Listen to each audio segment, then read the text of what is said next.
título da nossa lição dessa semana é a lição 8, Contemplando a Cruz. Você já parou para contemplar a cruz?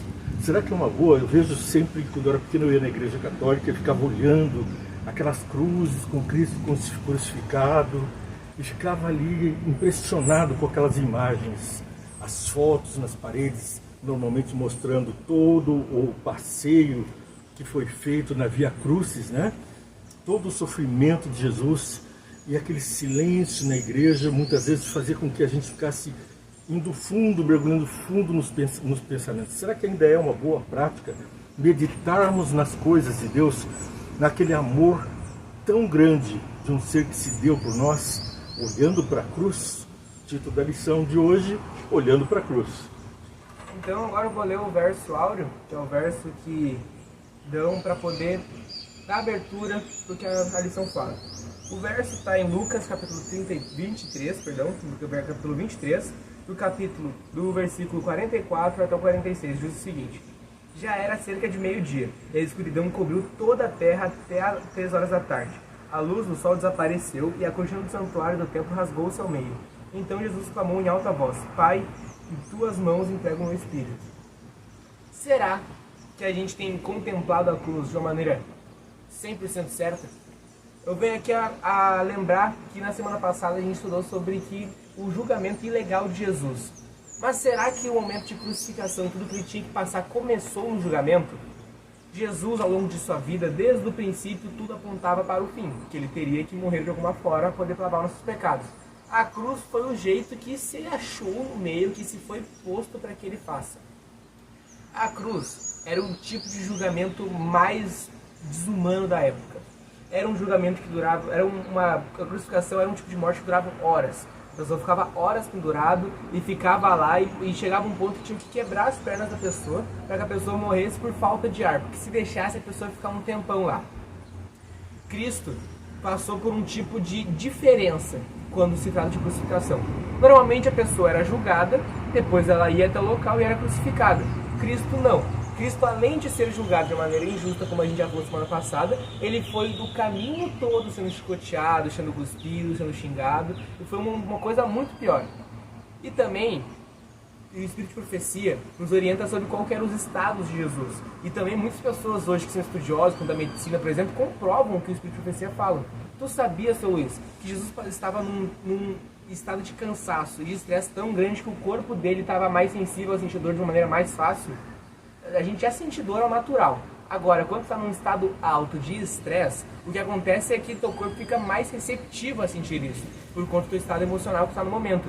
Então, cada chicotada que Jesus levava era uma coisa muito pior do que simplesmente ter uma chicotada. Se tu for ver fundo mesmo no que se trata a cruz, tu vai ver o maior ato desumano que a terra já viu.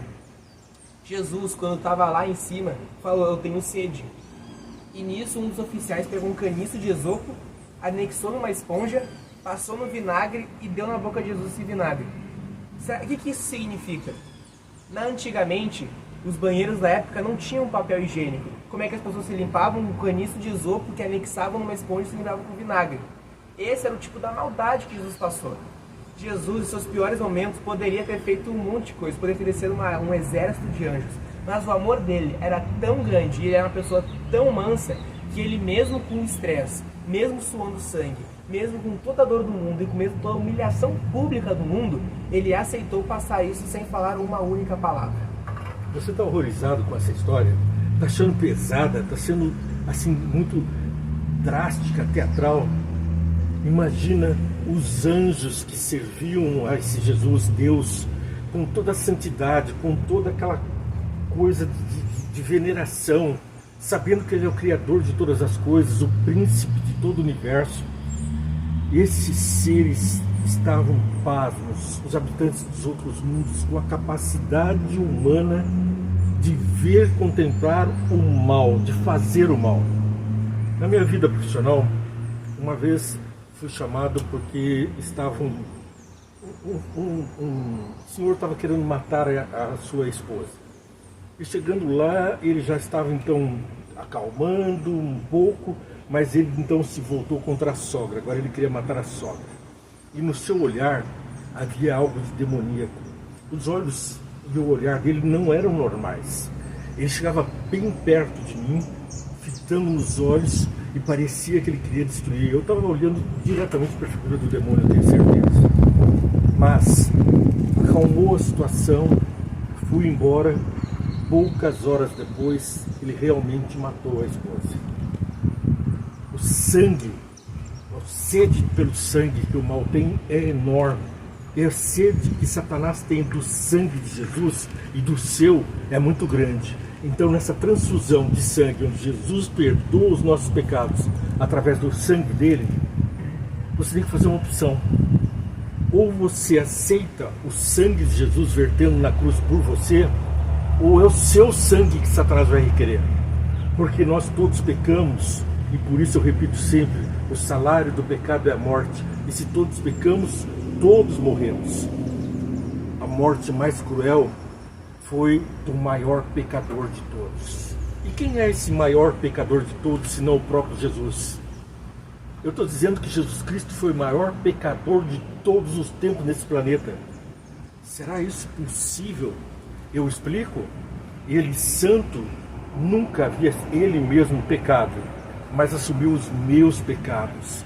E como disse Paulo, o maior pecador, ele assumiu o meu pecado e por isso ele já é o maior pecador. Mas sabe por que eu tenho certeza que ele é o maior pecador mesmo? Porque além dos meus pecados, ele assumiu os teus pecados também, os pecados de toda a humanidade. Por isso, Jesus é conhecido como aquele que libertou da morte com o seu próprio sangue que escorreu pela lei violada, e o sangue que passou por cima da lei apagou a nossa violação.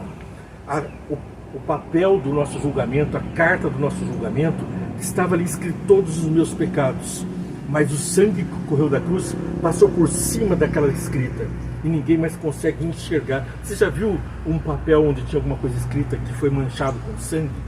Não se consegue mais ler o que tem debaixo. Foi lançado nas profundezas do mar. Jesus disse que ele lança os nossos pecados para as profundezas do mar e não se lembra mais deles. Não tem como ler.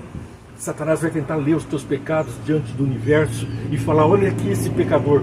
Mas o sangue de Jesus, na hora que ele vai falar, ele não consegue, porque ele vai enxergar apenas o sangue que correu. E essa meditação que nós temos que fazer, né? Sabe uma coisa que eu acho interessante? Essa história da crucificação, essa história da redenção, essa história da entrega de Jesus, não começa quando ele veio à Terra. Começa muito, muito, muito antes. Muito antes da Terra ser criada, inclusive. Existia no céu um anjo, Lúcifer, essa história provavelmente vocês conhecem, que Lúcifer mentiu e queria ter o posto de Deus e tudo mais, e que ele levou 1/3 dos anjos. Mas na realidade, isso que a profecia nos mostra que não foi 1/3 dos anjos. Ele levou metade do céu com ele para fora. Quando fala que na cruz provou-se que o mal não presta, não é que era simplesmente uma prova de que Deus era bom. Era uma prova para o mundo, para o universo, de que na realidade Satanás estava errado. Até a crucificação, os anjos podiam se arrepender e voltar para o céu, voltar para os caminhos de Cristo. Mas, depois que teve a crucificação, isso se fechou. E aqueles que estavam do lado de Satanás ficaram do lado de Satanás. E Ellen White nos conta que metade do céu caiu com Satanás por conta de suas mentiras. Mas depois da argumentação que teve no céu, que Deus já se provou justo, mas ainda assim ficaram com dúvida, na crucificação não tinha mais nenhum tipo de dúvida. Na crucificação teve a certeza, teve a sentença. O mal não presta e o nosso Deus é um Deus de amor e realmente de misericórdia.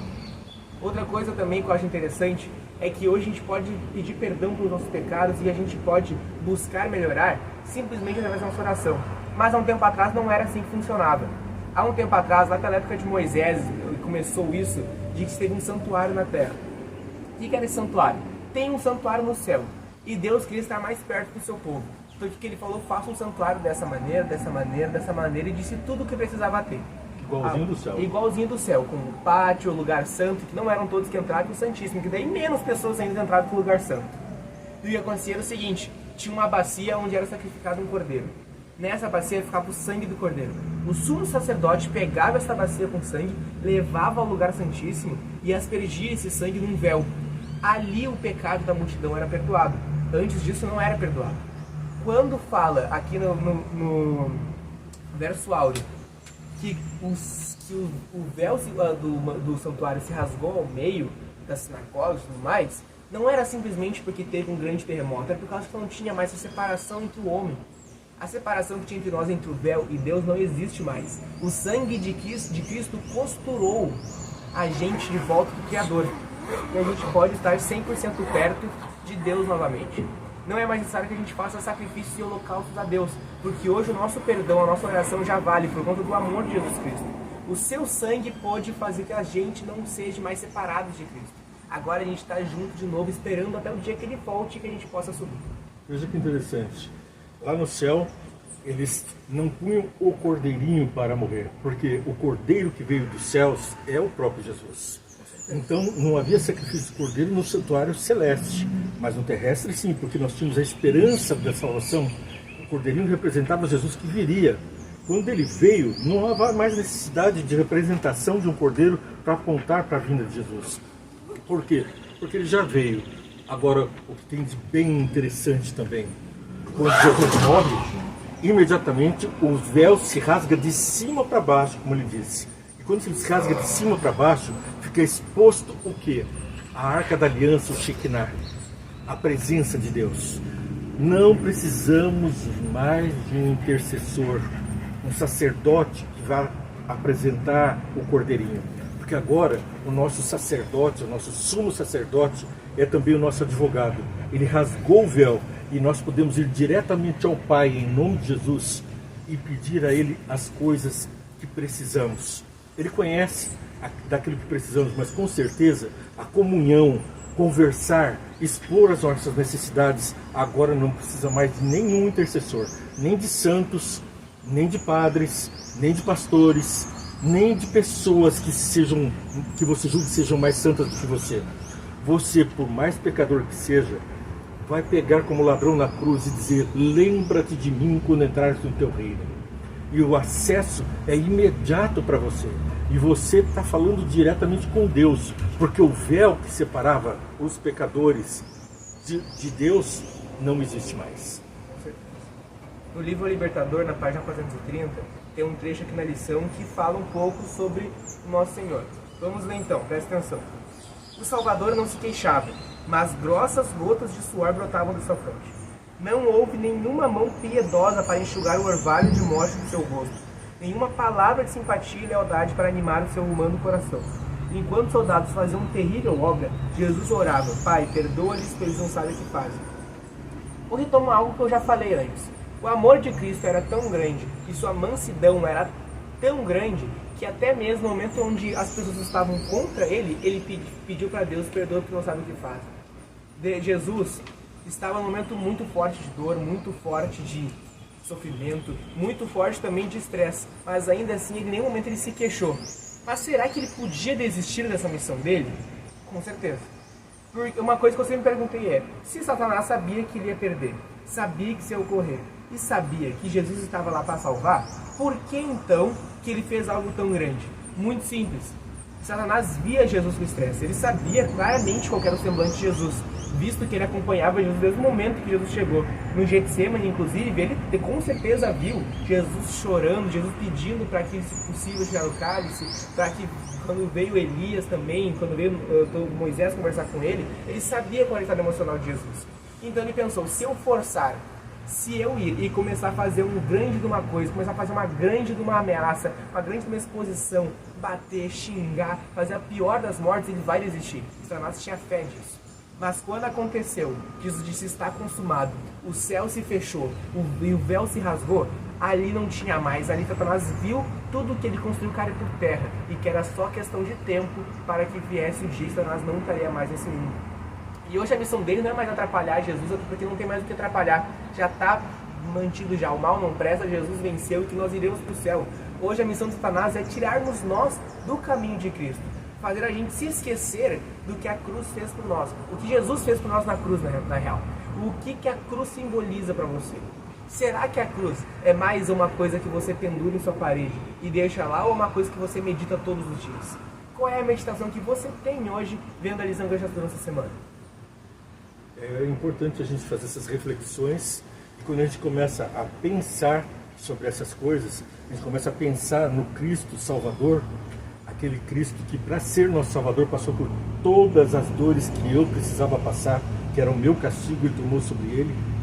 Então é importante pensarmos no amor de um Deus que, por causa de uma criatura que se rebelou chamada Satanás, ele perverteu metade dos anjos no céu, como você falou, e Cristo converteu depois, restando apenas 1/3 dos anjos como rebeldes. Mas Satanás falou: eu perdi essa metade, mas eu vou reconquistar, porque esses são milhares e milhares de anjos que existiam nos céus, e ele perdeu 20% para Jesus, que retornou para Jesus.